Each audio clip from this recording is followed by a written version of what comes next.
This is Wisteria sinensis, Chinese wisteria. And what I'm going to tell you about wisteria has also applies to Japanese wisteria, largely Wisteria floribunda.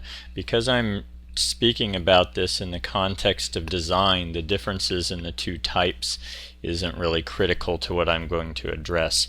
Apparently, Japanese wisteria, the blossoms appear along with the leaves, so they're not as showy necessarily, whereas as you see here, the flowers come out in profusion in the spring, and the leaves are they're still not budded out fully when the show for the flowers has come out. So you get a very big display from Chinese wisteria that's a little more subdued than in the Japanese wisteria.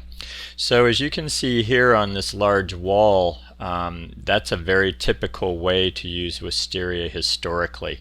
Also on tops of arbors or trellises, and this is really hard to beat in terms of a display. These flowers are very unique and very prolific, and and graceful. I think that's one of the beautiful things about them. They look like a chain of grapes hanging down or something like that.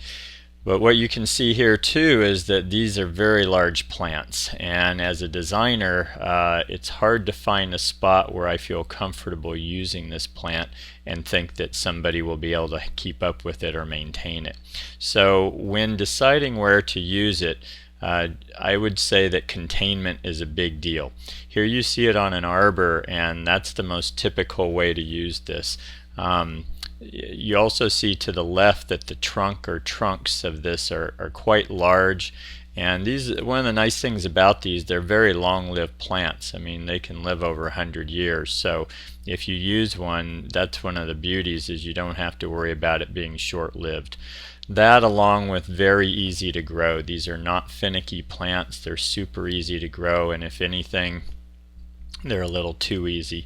I had one in my yard. It was not blooming, so I chose to take it out, and I still have that plant in my yard. I've tried for about 4 years to get rid of the root system, and I've gone down and dug out roots, and it still keeps finding its way back in. So know that this is an aggressive plant, and you really want to make sure that however you situate it, you've got a way to contain it.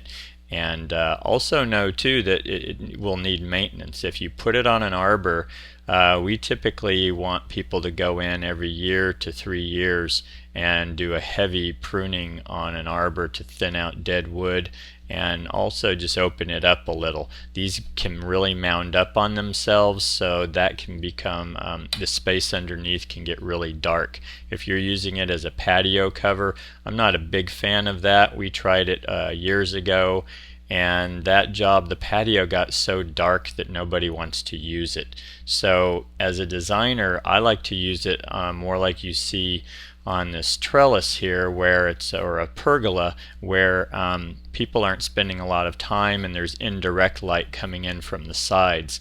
Whereas if you do an entire arbor that covers a patio, unless you like really deep shade, I don't recommend that look, because it also is a bit messy. The flowers drop, birds like to live in there, and the patio ends up being kind of a very natural, darker space. So be aware of that if you're thinking of using it that way. Here's a white variety. These come in mainly lavenders and whites. The Japanese wisteria, there are some pink hybrids. So in terms of care, pruning, these definitely need some pruning every year to 3 years. Water, very little water once they're established, and also they don't recommend fertilizing this plant. If you make it too happy, apparently it may not bloom very well for you. And I think that's really it. It's a beautiful plant, but it's very specific in terms of where you can use it and be successful. Otherwise, it can turn into a big maintenance headache for you. So check your local area and see what varieties are being used and are available, and find a great spot for this, because it's a real showstopper as flowering goes, and it's a great way to kind of bring in spring. This, by the way, is at the very end of March in Central California.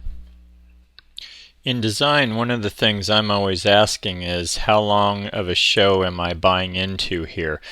These bloom 2 to 4 weeks depending on the type and where you're at and what the season is like. So keep that in mind too when you're deciding whether to use it or not, because the show's amazing, but once it's over, you've got a very large plant on your hand, and that's what you have for the rest of the year.